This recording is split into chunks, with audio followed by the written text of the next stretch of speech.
वाकई आप चाहते हैं कि ये देश मजबूत रहे, ये प्रदेश मजबूत रहे, तो इसके लिए ज़रूरी है कि हमारे इतिहास को आने वाली पीढ़ी को हम दें। अगर इतिहास खत्म हो गया तो ये देश खत्म हो जाएगा। और निश्चित रूप से भारत जो ऋषि मुनियों का देश रहा है, आर्यों का देश रहा है, जिनकी शौर्य गाथाएँ आज भी पूरे भारत भर में, पूरे विश्व भर में जो प्रचलित है, विश्व गुरु कहा जाता था, अगर उसका इतिहास आने वाली पीढ़ी को नहीं रहा तो निश्चित रूप से मुझे लगता है कि एक बहुत बड़ा नुकसान आने वाली पीढ़ी को होगा।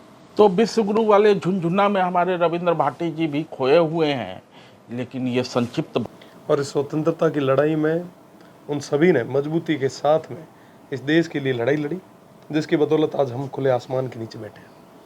मैं जेम्स टॉड की बात करूंगा कि उन्होंने लिखा था कि वीर कुंवर सिंह जी की उम्र अगर 10 साल और होती तो शायद देश उसी समय आज़ाद हुआ जाता। तो निश्चित रूप से ऐसे वीरों की जो शौर्य गाथा हैं उनके बारे में बात होनी चाहिए, ताकि आने वाली पीढ़ी को पता चले। उनके जीवन से, उनके चरित्र से सीखने की ज़रूरत है। और साथ ही साथ इस बारे में जो पूर्णिया में आयोजन हो रहा है, मैं समस्त आयोजकों को, आदरणीय आनंद मोहन जी को और समस्त प्रत्यक्ष और अप्रत्यक्ष रूप से जिनका भी सहयोग और भागीदारी है, उन सभी को बधाई देता हूँ। मंगरुआ ने सजा ली है चौपाल, और हमेशा की तरह मंगरुआ के चौपाल पे भाई ही बैठते हैं। आज वो भाई बैठा है जिसकी लोकप्रियता किसी से पूछनी नहीं है, युवा दिलों के धड़कन है। चुनाव लड़ रहे थे, शिव विधानसभा से जीत हासिल की, लेकिन ये यात्रा उसके पहले विश्वविद्यालय से शुरू हो गई थी। विश्वविद्यालय की लोकप्रियता अब छात्रों से जुड़ाव में कितना काम आ रहा है। देखिए, युवाओं का साथ और सहयोग तो हमेशा रहा है। छात्र संघ के उस दौर से लेके चाहे विधानसभा हो, पार्लियामेंट हो, जहाँ कहीं पे भी युवाओं को आवाज़ दी है, युवाओं ने पूरा साथ दिया है, पूरा सहयोग दिया है, पूरा आशीर्वाद रखा है, जिसकी बदौलत आज आपके बीच में बैठे। बहुत लोग छात्र आंदोलन से शुरू होते हैं जी। इस देश में। छात्र आंदोलन से बहुत लोग राजनीति में आए हैं, चाहे 1977 हो, चाहे अन्ना आंदोलन के दौरान भी बहुत सारे लोग आए। आगे चल के फिर वो छात्रों के मुद्दों से कट जाते हैं। कहीं आप तो देखिए, मैं आपको बताना चाहूँगा कि छात्र संघ और छात्र संघ के चुनाव जो है वो नर्सरी है। वहाँ से कई नेता निकले भी हैं। पूरे भारत भर में अगर देखेंगे तो जो भी बड़े नेता हुए हैं वो कहीं ना कहीं छात्र राजनीति से निकले हैं। और निश्चित रूप से जहाँ कहीं पे भी छात्रों की बात आती है, निश्चित रूप से वो मजबूती से उठाते भी आए हैं। और आने वाले समय में भी जो भी उस राजनीति से निकले हैं वो उन तमाम युवाओं की बात रखेंगे भी। हाँ, वो अलग चीज़ है कि मुख्य धारा में आने के बाद में जो समस्याएं जो है वो प्रदेश स्तर की और जो राष्ट्रीय स्तर की होती है वो अलग हो जाती है, पर प्राथमिकता हमेशा युवाओं की उन बातों की रहती है और आगे भी रहेगी। छात्र और छात्रत्व दोनों साथ साथ लेके कैसे चल रहे हैं? देखिए, मैं आपको बताना चाहूँगा कि युवा हैं, अभी भी छात्र ही हैं। एक तरीके से देखें तो हमेशा सीखने का प्रयास करते हैं कि कहीं से कुछ सीख पाएँ। तो निश्चित रूप से छात्रों का सहयोग तो है ही, और छात्र राजनीति से शुरू किया है तो एक विशेष जुड़ाव तो हमेशा रहेगा। मैंने पूछा था छात्र और छात्रित्व दोनों साथ लेके कैसे चल रहे हैं? देखिए, छात्र हैं और छात्रित्व रक्त से है, रखते हैं। हाँ जी, बिल्कुल। निश्चित रूप से उस कुल में जन्म मिला, उस घर में जन्म मिला, उस प्रदेश में जन्म मिला जहाँ शौर्य और वीरताएं की गाथा हमें बचपन से सुनी गई। निश्चित रूप से रामधारी सिंह दिनकर ने कहा था कि राजस्थान की उस धन्य धरा पे जब भी पाँव रखता हूँ तो मेरे पाँव कांप जाते हैं। कहीं मेरे पाँव के नीचे किसी वीर की समाधि ना आ जाए, सती का थान ना आ जाए। तो उस शौर्य और वीरता की धरती पे जन्म मिला तो आधा मोक्ष तो हमारे वहाँ कहते हैं कि राजस्थान में जन्म होना मतलब आधा मोक्ष तो आपको मिल ही गया है। तो निश्चित रूप से छात्रित्व और साथ ही साथ छात्र दोनों एक आभूषण की तरह है। और मैं खुद को सौभाग्यशाली महसूस करता हूँ कि हमें वहाँ जन्म भी मिला और काम करने का मौका दिया। तेरे पाँव के नीचे जमीन ही है, फिर भी तुझे यकीन नहीं है। ये बेअकील लोग जो हैं, जिनके पाँव के नीचे कोई जमीन नहीं है, वो जब सवाल करते हैं महाराणा सांगा पर, महाराणा प्रताप पर, इतिहास को कलुषित करने की कोशिश करते हैं, उस समय रविंद्र भाटी का मन क्या कहता है? देखिए, मैं आपको बताना चाहूँगा कि सस्ती लोकप्रियता के लिए ये तमाम चीज़ें कही जाती हैं ताकि किसी भी तरीके से उनको लोकप्रियता मिले, एक सेंसेशन बने।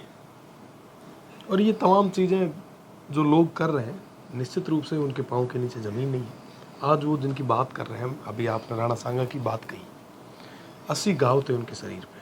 वो कहते हैं ना कि तन पे घाव थे पर मन में एक भाव था, और उस मन के भाव और मातृभूमि के समर्पण को लेके उन्होंने लड़ाई लड़ी। और निश्चित रूप से कई सारे लोग जो सस्ती लोकप्रियता के लिए जो कर रहे हैं, हम सब कड़े शब्दों में निंदा भी कर रहे हैं, और जवाब जहां देने की ज़रूरत है मजबूती से देते भी हैं, और आने वाले समय में भी मजबूती से देंगे। जब आप जवाब देने के लिए सड़क पर निकल पड़ते हैं तो आपको हूलीगन कहा जाता है कि ये फलां सेना है, ये चिलां सेना है, ये तलवार लेके सड़क पर उतर गए हैं, ये किसी को धमका रहे हैं। बात तो कहनी पड़ेगी। देखिए, मैं आपको बताऊं कि डेमोक्रेसी में है, और जिस तरीके से जवाब देने की ज़रूरत है उस तरीके से जवाब दे भी रहे हैं, और आने वाले समय में भी देंगे। मेरा तो निवेदन यही है कि जितने भी लोग आपके चैनल के माध्यम से देख रहे हैं, ये तमाम लोग चाहते हैं कि कहीं ना कहीं हमें मीडिया अटेंशन मिले, लोकप्रियता मिले।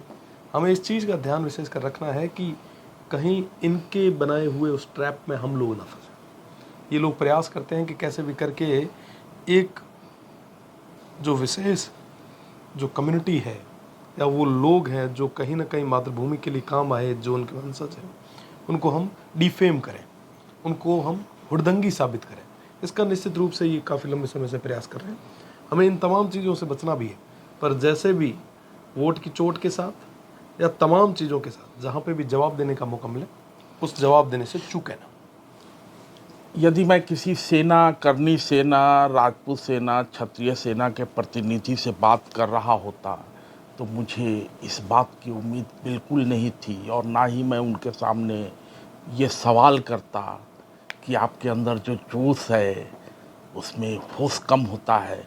लेकिन मंगरुआ भी छात्र रहा है दिल्ली विश्वविद्यालय का, और रविंद्र भाटी भी छात्र राजनीति से निकले हैं, तो मंगरुआ इतिहास का ही छात्र रहा है मंगरुआ। तो रविंद्र भाटी से मंगरुआ ये जरूर पूछेगा कि जब इतिहास को कलुषित किया जा रहा है, इतिहास लेखन में, अपने इतिहास को बताने में हम कहाँ पिछड़ जा रहे हैं?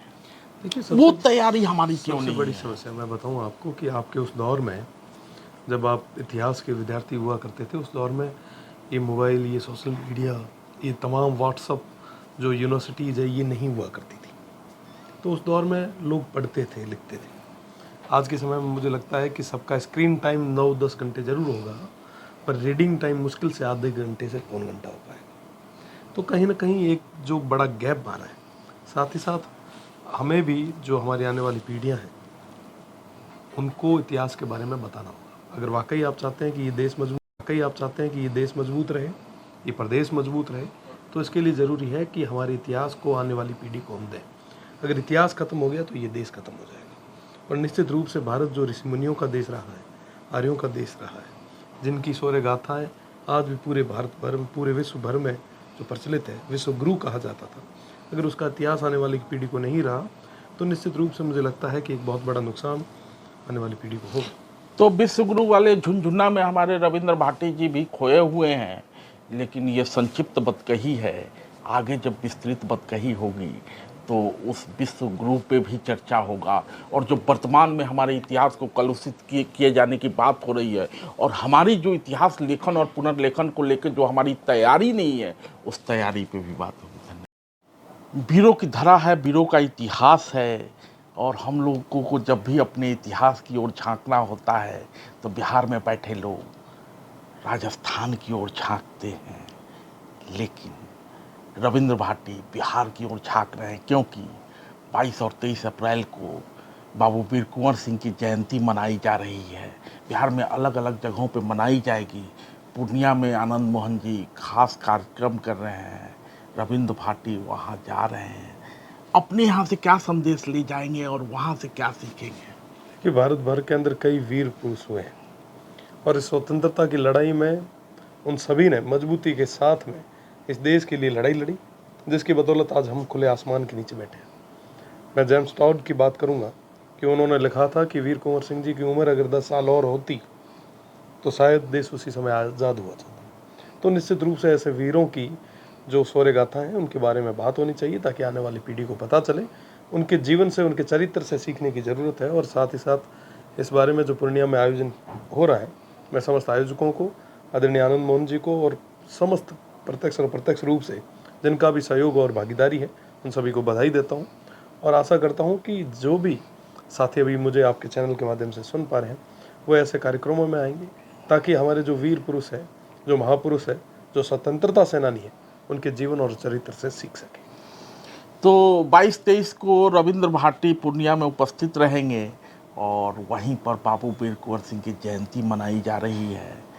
एक युवा जब दूसरे युवा से, और 80 साल में भी लोग उनको युवा ही मानते थे, तो जब एक रविंद्र भाटी वहाँ जाएंगे तो उसी जोशो खरोश से 80 साल के युवा का जन्म जयंती लोग मना रहे होंगे। निश्चित रूप से देखिए, उनके विचार जो हैं वो युवा थे, कोई शरीर से उसकी पहचान नहीं होती, विचारों से होती है। तो निश्चित रूप से मैं उस कार्यक्रम में शामिल होने के लिए पूरा प्रयास भी करूंगा और साथ ही साथ समस्त आयोजकों को मैं सफल आयोजन की बधाई देता हूँ। धन्यवाद।